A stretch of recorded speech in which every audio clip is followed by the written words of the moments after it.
क्या आप अंग्रेजी बोलना चाहते हैं, अंग्रेजी में रुचि है, अंग्रेजी सीखना चाहते हैं? तो ऐसे करें शुरुआत। हेलो फ्रेंड्स, मैं देवेन आर्य। जैसा कि मैंने आपसे प्रॉमिस किया था कि मैं आपको जो है इंग्लिश में, जिनकी भी इंग्लिश में रुचि है, जो इंग्लिश सीखना चाहते हैं, फ्लुएंटली इंग्लिश बोलना चाहते हैं और जिन्हें इंग्लिश में बात करना पसंद है, उनके लिए लेकर आया हूँ मैं एक वीडियो। और वीडियो संबंधित है कन्वर्सेशन इन प्रेजेंट टेंस से। कन्वर्सेशन का अर्थ होता है बातचीत करना, और कब बातचीत करना? प्रेजेंट टाइम में। तो अक्सर जो बातचीत होती है वो प्रेजेंट टाइम में ही होती है, यानी प्रेजेंट टाइम को ध्यान में रखकर ही हम बातचीत करते हैं। और बातचीत करते समय सबसे मेन जो प्रॉब्लम हमारे सामने आती है इंग्लिश में, जब हम बोलना चाहते हैं कि हम क्या बोलें, सामने वाले से कैसे बोलें, क्या पूछे उससे। तो प्रश्न पूछना यदि आपको याद हो गया तो आप आधी जंग यहीं पर जीत जाते हैं। ठीक है, तो प्रश्न पूछना और उसको उत्तर देना, दोनों चीज़ें हम सीखेंगे प्रेजेंट टेंस में, यानी कि प्रेजेंट टाइम में हम प्रश्न कैसे पूछ सकते हैं और उत्तर कैसे दे सकते हैं। दोनों चीज़ें हम आज के वीडियो में करने वाले हैं। तो फ्रेंड्स, स्टार्ट करते हैं। यदि आप किसी व्यक्ति से उसकी दिनचर्या के बारे में कुछ पूछना चाहते हैं, यानी उसकी जो भी इन्फॉर्मेशन है उसको जानना चाहते हैं, उसके बारे में और थोड़ा जानना चाहते हैं, तो आप उससे कैसे प्रश्न करते हैं? आप उससे ऐसे प्रश्न करते हैं कि वह चाय पीता है या नहीं, वह मंदिर जाता है या नहीं, वह पढ़ता है या नहीं, वह क्रिकेट खेलता है या नहीं, है ना, वो रोज़ नहाता है या नहीं। इस प्रकार के सेंटेंसेस की जानकारी हम उससे लेना चाहते हैं कि क्या आप, है ना, वहीं पर रहते हैं, क्या आप ऐसा करते हैं, वैसा करते हैं। सारी चीज़ों को हम जो है इंग्लिश में पूछना चाहते हैं, तो पूछ नहीं पाते हैं। लेकिन आज एक ऐसी स्ट्रक्चर हम देखने वाले हैं कि उस स्ट्रक्चर के माध्यम से आप इंग्लिश में क्वेश्चन करना सीख जाएंगे। जब क्वेश्चन करना सीख जाएंगे तो फिर सामने वाले को तो आंसर देना ही पड़ेगा, है ना। तो इस प्रकार के सवालों से ही आप इंग्लिश में कन्वर्सेशन स्टार्ट कर सकते हैं और जवाब भी दे सकते हैं। इसके लिए आप इस स्ट्रक्चर का यूज़ करेंगे। अब स्ट्रक्चर क्या है? फर्स्ट स्ट्रक्चर क्या होती है कि डू और डज से आप अपने क्वेश्चन को स्टार्ट करेंगे। क्वेश्चन को स्टार्ट किससे करेंगे? डू और डज से। ठीक है, और उसके बाद में आप सब्जेक्ट बोलेंगे जो भी आपके सामने रहता है। आपको डेफिनेटली पता है, जो बोलता है वो फर्स्ट पर्सन होता है और जो सुनता है वो सेकंड पर्सन होता है और इसके बारे में बात की जाती है वो थर्ड पर्सन होता है। तो आप जब भी आपका सेंटेंस बोलेंगे तो आप के सामने कोई ना कोई सब्जेक्ट जरूर रहेगा। ठीक है, उसके बाद में आपको वर्ब की फर्स्ट फॉर्म लिखना है और ऑब्जेक्ट लिखना है। जैसे कि उदाहरण के माध्यम समझते हैं कि आप चाय पीते हैं, इसको हम इंग्लिश में कैसे पूछ सकते हैं कि डू यू टेक टी। ठीक है, और याद रखना हमेशा फर्स्ट पर्सन और सेकेंड पर्सन। फर्स्ट पर्सन में आई और वी आता है, ठीक है, सेकेंड पर्सन में यू आता है। इनके बारे में जब भी बोलना हो, ठीक है, इनके बारे में जब भी प्रश्न करना हो, प्रश्न में जब ये चीज़ें सम्मिलित हो, तो आप हमेशा डू से सेंटेंस को स्टार्ट करेंगे। ठीक है, जैसे कि क्या आप चाय पीते हैं तो डू यू टेक टी। क्या आप रोज मंदिर जाते हैं? Do you go to temple daily. क्या वहाँ स्कूल जाता है? अब इसमें क्या है? वहाँ है, यानी कि ही है। अब ही थर्ड पर्सन होता है और जब भी थर्ड पर्सन आता है तो आपका क्वेश्चन हमेशा डज से स्टार्ट होता है। ठीक है, जैसे इसमें लिखा है हम does he go to school. क्या वह नाचती है? डज सी डांस, है ना। इस प्रकार से आप क्वेश्चन पूछ सकते हैं। ठीक है, क्वेश्चन कैसे पूछना है? डू या डज का बहुत इंपॉर्टेंट रोल होता है क्वेश्चन पूछने में। तो जब भी आपके पास फर्स्ट पर्सन और सेकंड पर्सन हो तो आप डू से स्टार्ट करेंगे सेंटेंस को क्वेश्चन पूछने के लिए। जब भी थर्ड पर्सन होगा तो आप डज से स्टार्ट करेंगे। ठीक है, ये स्ट्रक्चर आप ध्यान में रखिएगा। डू डज के बाद में आपको सब्जेक्ट लिखना है, वो आपकी फर्स्ट फॉर्म लिखनी है और ऑब्जेक्ट लिखना है। डू का पता चल गया और डज का पता चल गया। ठीक है, इससे कैसे हम क्वेश्चन बना सकते हैं, कैसे क्वेश्चन पूछ सकते हैं, ये आपको पता चल गया। अब आगे बढ़ते हैं। इसमें हमने और आगे जानकारी दी है कि डू के साथ हमेशा, यानी कि डू के साथ आपको क्या करना है? आई वी दे यू बहुवचन का यूज़ करना है और डज के साथ ही शी इट किसी का नाम एक वचन का यूज़ करना है। यानी अभी जो मैंने रूल आपको बताया कि डू किसके साथ लगता है? आई वी दे यू और बहुवचन है प्लूरल के साथ में, और डज किसके साथ में लगता है? ही शी इट और किसी का नाम हो, यानी कि एक वचन, जितनी भी सब्जेक्ट एक वचन रहते हैं उनके साथ डज से स्टार्ट करके आपको जो है क्वेश्चन बनाना है। ठीक है, अब आगे और भी क्वेश्चन बना सकते हैं। कैसे क्वेश्चन बना सकते हैं कि जब आपके प्रश्न के बीच में कब, कहाँ, क्यों, कैसे आता है, तो फिर इस स्ट्रक्चर में के स्टार्ट में व्हेन, वेयर, व्हाई, हाउ लगाकर बोलते हैं। ठीक है, क्यों लगाते हैं व्हेन, वेयर, व्हाई, हाउ? इसलिए लगाते हैं क्योंकि कब का इंग्लिश व्हेन होता है, कहाँ का वेयर होता है, क्यों का व्हाई होता है और कैसे का हाउ होता है। ठीक है, इनको स्टार्ट में आपको रखना है। जब भी आपके क्वेश्चन में बीच में कब, कहाँ, क्यों, कैसे आता है, बीच में ध्यान रखना, बीच में जब कहाँ, कब, कहाँ, क्यों। जैसे मैंने पूछा क्वेश्चन कि वहाँ तुमसे क्यों मिलती है, अब ये यहाँ पर क्यों शब्द बीच में आया है। ठीक है, यदि ये क्यों पहले आता है कि क्यों वहाँ तुमसे मिलती है, तो हम उसका अलग स्ट्रक्चर हो जाता है, लेकिन यहाँ पर क्यों बीच में आया, इसके लिए स्ट्रक्चर आपको ध्यान क्या रखना है। सबसे पहले आपको WH वर्ड लिखना है, ठीक है।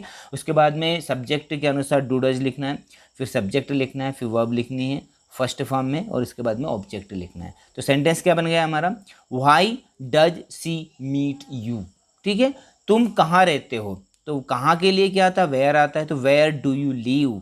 वह स्कूल कब जाती है, कब के लिए वैन आता है, तो when does she go to school. यानी आप WH वर्ड का इस्तेमाल करके भी क्वेश्चन बना सकते हैं। तो फ्रेंड्स हमने क्या देख लिया, क्वेश्चन बनाना सीख लिया। हम किसी भी क्वेश्चन बना के पूछ सकते हैं कि तुम कहाँ रहते हो, है ना, तुम किससे बात करते हो, तुम खाना कब खाते हो, वगैरह वगैरह। हम इन सारी स्ट्रक्चर के माध्यम से इस प्रकार के क्वेश्चन बना सकते हैं और सामने वाले से पूछ सकते हैं, ठीक है।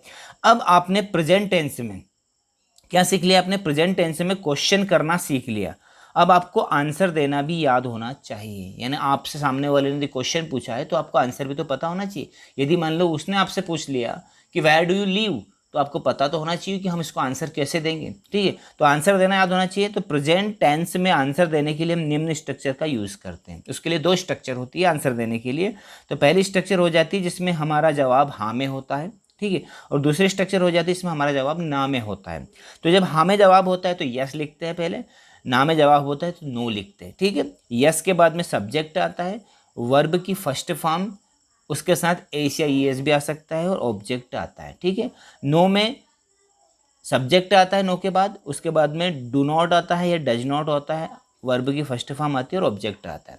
अब यहाँ पर ध्यान देने वाली बात यह है कि यहाँ पर हमने वर्ब की फर्स्ट फॉर्म लिखी है, एस या ईएस भी लिखा है, यहाँ पर डू नॉट भी लिखा है, डज नॉट भी लिखा है। क्यों लिखा है कि आपको जब भी आपका सब्जेक्ट कोई थर्ड पर्सन होता है, ठीक है, थर्ड पर्सन जब भी आपका सब्जेक्ट होता है और जब आप जवाब यस में देते हैं तो आपकी वर्ब में एस या ईएस लगाना पड़ता है, ठीक है।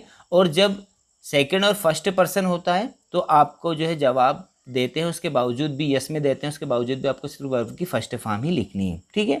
अब नो में देख लेते हैं, जब आपका जवाब नो होता है और आपका सब्जेक्ट थर्ड पर्सन होता है तो आप यहाँ पर डजंट लिखेंगे, और जब आपका सब्जेक्ट फर्स्ट या सेकंड पर्सन होता है तो आप डोंट लिखेंगे, ठीक है। इसको हम एग्जाम्पल के माध्यम से देखते हैं। जैसे एग्जाम्पल से कैसे समझते हैं, क्वेश्चन मान लो आपसे किसी ने पूछा कि do you go to office daily, क्या आप रोज़ ऑफिस जाते हैं, तो आपने आंसर दिया कि हाँ भाई मैं तो रोज़ ऑफिस जाता हूँ, तो yes I go to office daily. अब यहाँ पर हमने यस लिखा है, आई फर्स्ट पर्सन है इसलिए हमने वर्ब की सिर्फ फर्स्ट फॉर्म लिखी है, ऐसे यस नहीं लगाया, yes I go to office daily. जब हम इसको नेगेटिव में आंसर देंगे कि मैं नहीं जाता हूँ, तो नो यहाँ पर सब्जेक्ट लिखा और फर्स्ट पर्सन था इसलिए डोंट लगा दिया, सेकंड पर्सन होता तो भी डोंट लगाते, no I don't go to office daily, ठीक है।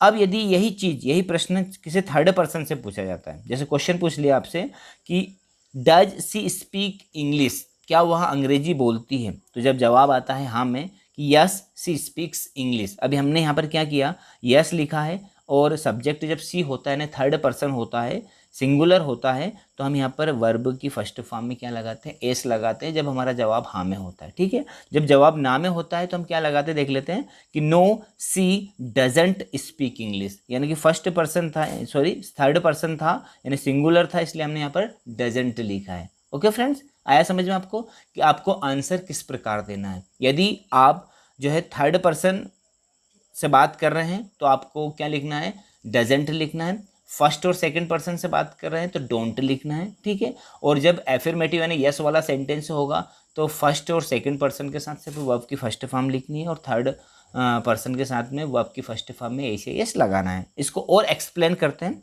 ठीक है ना। किससे एक्सप्लेन करेंगे, याद रखें, जो बोलता है वह फर्स्ट पर्सन होता है जैसे आई और वी, ठीक है। जो सुनता है वह सेकंड पर्सन होता है जिसे हम यू बोलते हैं ना, सामने वाला जो हमेशा रहता है वो सेकंड पर्सन रहता है, और जिसके बारे में बात की जाती है वह third person he see it किसी का नाम हो सकता है, ठीक है फ्रेंड्स। अब आपको क्या करना है, जो चीज़ें मैंने ऊपर बताया उसको डिटेल में बता रहा हूँ आपको करना है क्या है कि जब भी आपके प्रश्न में सेकेंड पर्सन यू हो तो आंसर में आई तथा डोंट का यूज होता है ना। सेकेंड पर्सन जैसे कि मैंने आपने किसी से प्रश्न पूछा कि डू यू स्पीक इंग्लिश, तो आपको जवाब कैसे देगा, yes I speak English, no I don't speak English, यानी जब सेकंड पर्सन होगा तो आई में आंसर आएगा, ठीक है। और जब प्रश्न में थर्ड पर्सन हो ही सी इट किसी का नाम तो आंसर में इन्हीं सब्जेक्ट है ना, यही सब्जेक्ट रहते हैं और इनका यूज़ होता है तथा वर्ब की फर्स्ट फॉर्म जब सेंटेंस एफर्मेटिव होता है, यस वाला होता है, तो वर्ब की फर्स्ट फॉर्म में ऐसे यस होता है, और जब नेगेटिव होता है तो डजेंट का यूज़ होता है। तो फ्रेंड्स, आई होप आपको स्ट्रक्चर फर्स्ट डेफिनेटली आ गई होगी कि प्रेजेंट टेंस में हम किस प्रकार बात कर सकते हैं, किस प्रकार क्वेश्चन कर सकते हैं, किस प्रकार आंसर दे सकते हैं। इंग्लिश यदि आप सीखना चाहते हैं, इंग्लिश में आपकी रुचि, आप इंग्लिश बोलना चाहते हैं, तो आपको मेरी सारी क्लासेस है ना, सारे वीडियोस स्टेप बाय स्टेप देखने हैं। मैं आपके लिए इसी प्रकार की वीडियोस लाता रहूँगा। आप मेरे चैनल को सब्सक्राइब कीजिए। यदि वीडियो आपको पसंद आया है तो लाइक कीजिएगा, शेयर कीजिएगा। चैनल का नाम है देवेंद्र आर्य, और सभी के साथ इसको शेयर करना है ताकि सभी इसका आनंद ले सकें और हम बड़े फ्लुएंटली तरीके से, बड़े ही इंजॉयबल तरीके से इंग्लिश सीखेंगे, है ना, स्टेप बाय स्टेप। बेसिक से सिखा रहा हूँ मैं, बेसिक से स्टार्ट करते हैं। क्वेश्चन कैसे पूछते हैं, आंसर कैसे देते हैं। तो स्ट्रक्चर फर्स्ट आज हमने की है। अगले वीडियो में हम स्ट्रक्चर जो है सेकेंड लेकर आएंगे, थर्ड लेकर आएंगे। इसी प्रकार सारी स्ट्रक्चर प्रेजेंट टेंस में, हम प्रेजेंट टाइम में, प्रेजेंट टेंस में किस प्रकार बात करते हैं उसके बारे में सारी चीज़ें देखेंगे एक एक करके। तो मेरे वीडियो को लाइक कीजिए, शेयर कीजिए और चैनल पर बने रहिए। और वीडियो को देखने के लिए बहुत बहुत धन्यवाद। मिलते हैं अगले वीडियो में, तब तक के लिए take care of yourself. Thank you very much.